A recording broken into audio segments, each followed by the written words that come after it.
Sick building syndrome. Have you heard the term sick building syndrome? You might have seen it on the news recently. But what is sick building syndrome? I want you to get up right now and go to the window, open it, and stick your head out and yell, "I'm as mad as hell, and I'm not gonna take this anymore!" This guy just get it. So in this video, we will explain more about seed building. Firstly, we will explain about what is seed building. Secondly is why seed building is important. Thirdly, how to treat seed building syndrome. And then lastly is the stages of seed building. Assalamualaikum and hi. My name is ASSYIRA BINTI RASHIDI. So today I would like to present about sick building syndrome. Firstly, let me describe why is sick building syndrome, which is known as SBS. Sick building syndrome is the name given to a collection of illness and symptoms that afflict the multiple occupants of the buildings. This syndrome is considered to exist in a particular building when at least 20% of the employees complain of the similar symptoms. The examples of the symptoms include the sniffles, stuffy nose, itchy eyes, sinus infection, scratchy throats, and many more illnesses that affected by the sick building syndrome. Assalamualaikum, my name is NURFATINHA BATRISYIA binti PARID. So now I will explain more about the subtopic of seed building, which is why seed building syndrome is important. But before I proceed to the content, let me explain about what I know about the sick building. I think sick building syndrome is a condition in which people in the building suffer from symptoms of illness or become infected with chronic disease from the building in which they work or reside.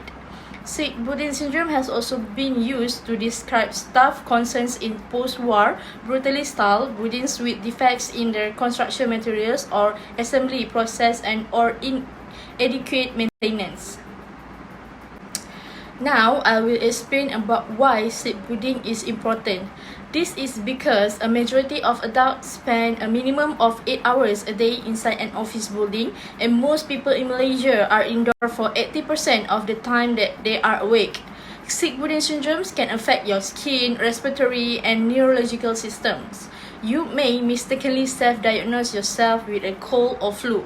Among the possible symptoms are throat irritation, runny nose, headache, fever, and body ache. If you have allergies or a cardiorespiratory illness, you may notice an increased severity in your symptoms. For example, people with asthma might be a higher risk for asthma attacks due to sick building syndromes. It is also important to know that sick building syndrome affects everyone differently. While everyone who spends their time in a particular space might go through some of the above symptoms, this can vary. Some people may not experience any symptoms at all.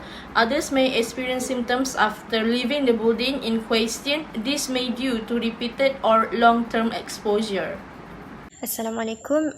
My name is NAJIHA binti Osman. I am from BA 1185D, and today I would like to explain and present subtopic of chapter 5 of office environment, which is sick building syndrome. And I will explain about on how we can treat this sick building syndrome. The first treatment on how to treat a sick building syndrome is use cleaning products and with low fumes and no fragrances.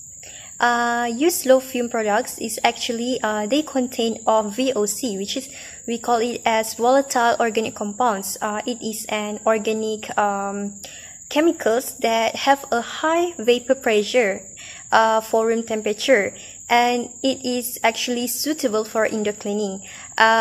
Usually, the products that VOC, they don't have any contain any fragrances, so it is really good for disinfecting, especially for use for furniture, office equipment, and many more. Next, the second one is change light as needed. It is recommend for office to change lighting that more suitable with the environment and the indoor of the office, and choose light that produce low heat. Use lighting that can automatically adjust the exposure of lighting, or we call it also smart lighting in the office. We know that nowadays there are so many technology and interactive use. So this is one of the methods that office can do by using smart lighting in office. And always do the maintenance every month or more for to make sure that the lighting is always in a good condition. The third treatment is vacuum regularly to remove dust. It is to maintain the clean carpet and office floors. It also can support for healthier spaces living, working and cleaning. This is the simple and basic maintenance that must to do to prevent any sickness, allergic and so on. Other than that, in office we can put a robot vacuum cleaner and just let it do the job itself. And we know that also in the market there are so many good brands such as Dyson, Philips and so on. So that company can choose widely what kind of brand that they suit, and also buy regularly. Do this, the indoor of the office always in a good, clean and neat condition. Hi, Assalamualaikum. My name is NURZUL FIKRI bin ZULKEFLI. I am from BA 118 5D. In this video, I will present about the stage about the symptom in the sick building syndrome. Before I proceed to my point, I will briefly explain about what is sick building syndrome. Sick building syndrome is the syndrome that occur or affected someone when they are entering some building. Building that there are the bad building, such as there are bad circulation of the air, there are so many dust, and so when there's in the building, they will affect the human itself. So the human the entering that building, they will have the symptom that because of the building. Let's continue with my point. My point is about the stages of symptom. Stages of symptom have 3 stages. There are first stage, second stage, and third stage. So let's discuss about the first stage. First stage is dizziness and headache. Headache and dizziness will occur to all of you when you are just come out from the sick building. Why you have the dizziness and headache in your head? This is because the air circulation in that building is very bad. So when you are feel the headache and dizziness, please beware. Okay, let's move to the second stages.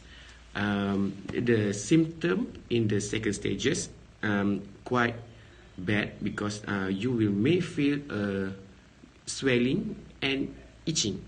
When your body have the swelling like a red dot in your at your body, this is show the second stages of symptom in sick building syndrome. The second one is itching. Your throat, your nose, and your eyes may feel itching, and it's a very itching that make you very uncomfortable. So when you feel the itching and the swelling at your body, please refer to the doctor to further the what we call it as precaution. So next is third stages, which is the last stages of the symptom, are the cough and fever. So after you are entering sick building, you may feel the headache, dizziness, the swelling and itching. So this is the final stages of the symptom, where you may have a fever.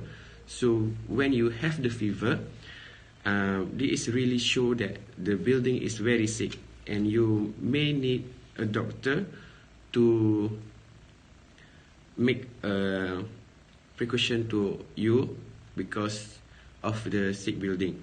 So where I get these stages, where is my sources? So my sources is from UPM article. The article entitled is Indoor Air Quality and Sick Building Syndrome in Malaysian Building. Thank you.